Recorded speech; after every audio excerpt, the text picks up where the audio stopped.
what's going on? Ryan here with Intersection Records, and unfortunately we lost another musical legend.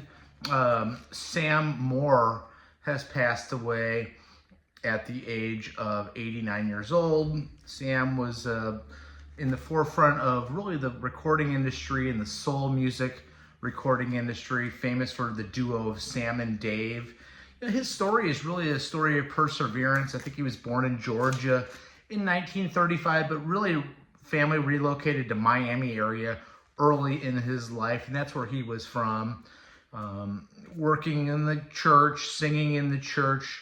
In his very early 20s, he walked with his friends past a club called the King of Hearts, and they had a sign in the window that they needed an MC, a comedian, and a singer.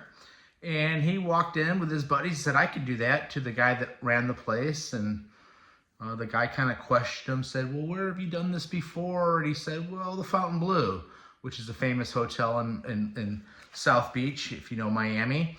And the guy said, okay. He's like, well, what can you do? He's like, I can do that, what it says there on the board. MC, comedian.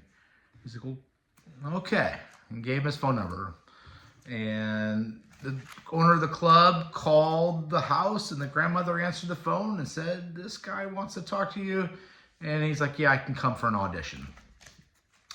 And he gets up and just wings an audition. Sings Danny Boy, which is a Irish folk song in front of these people. Tells a knock-knock joke. And then he is introducing a singer named Dave Prater. Dave comes up, kind of... Sam had known him from the gospel days.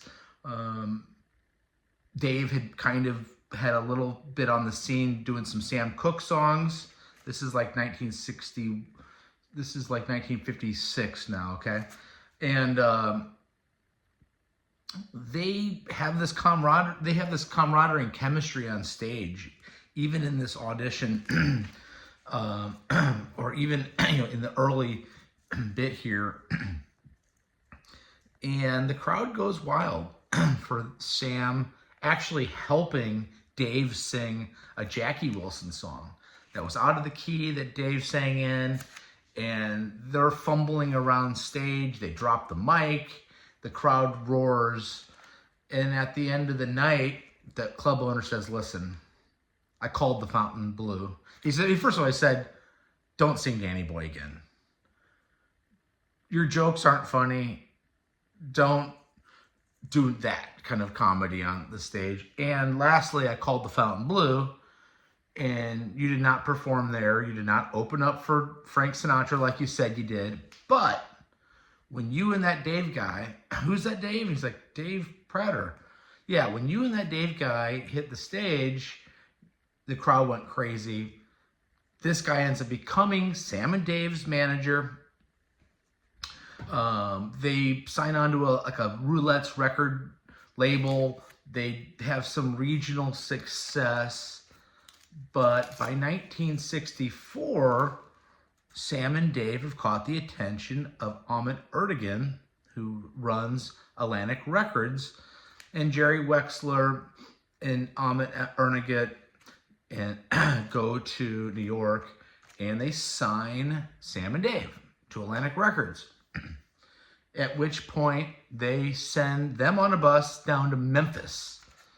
And Sam's like, I don't want to go to Memphis. Memphis is just about the blues. I'm not a blues singer. They get there, and this country boy, white guy, says, hey, I'm Steve Cropper, and this is my buddy Duck Dunn. We're going to be helping you. And there's Al Jackson. He's our drummer. And, and Sam Moore's like, what in the world's going on? These white boys and Memphis, and he looks up and it says STAX, and it's what Stax?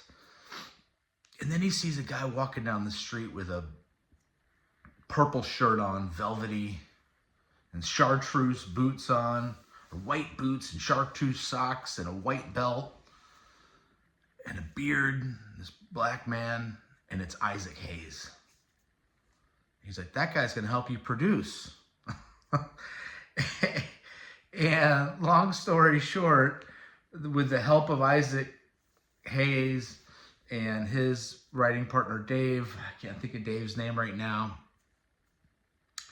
they go on to record songs like Look Out, I'm Coming, When Something Is Wrong with My Baby, I Thank You, which ZZ Top covered, Wrap It Up, which the Fabulous Thunderbirds covered, Wrap It Up, I'll Take It, right? And Soul Man. These are songs written by Isaac Hayes. And I'm so mad that I can't think of his writing partner, Dave. I don't know. It doesn't matter right now. They changed the industry. This is pre-Aretha Franklin. Obviously, this is pre, Isaac Hayes having Shaft and all that funk career and his own career. They helped change the record industry in the way that the Memphis horns were used, and Booker T and the MGs were the backing band, and this soul music thing was going on. Sam Moore has received the Grammy Lifetime Achievement Awards. Dave Prater unfortunately passed away in a car accident in 1988. Their duo really ended in 1981. Rock and Roll Hall of Fame, Kennedy Center Honors, Grammy Lifetime Music Awards really influenced people like Michael Jackson, okay? Phil Collins, Bruce Springsteen, Annie Lennox, Al Green, you name it. If you were a singer, the music of Sam Moore was, in the way that he was, he wasn't a musician in the sense that he played instruments, but he was an arranger and a singer and a stylist and was full of personality. You can be proficient on an instrument. You can have a great voice. You can be a technician. But if you don't have a personality and you can't sing and you can't project something on stage, then really you're just a talent. You're not an entertainer. And that's what Sam Moore was. He was a great entertainer, and he's passed away at the age of 89 years old, and rest in peace. And your contributions are really just incredible. Check out my channel. We do shows every day. We talk about great music every day here on Intersection Records. Rest in peace, Sam Moore. Peace out. See you.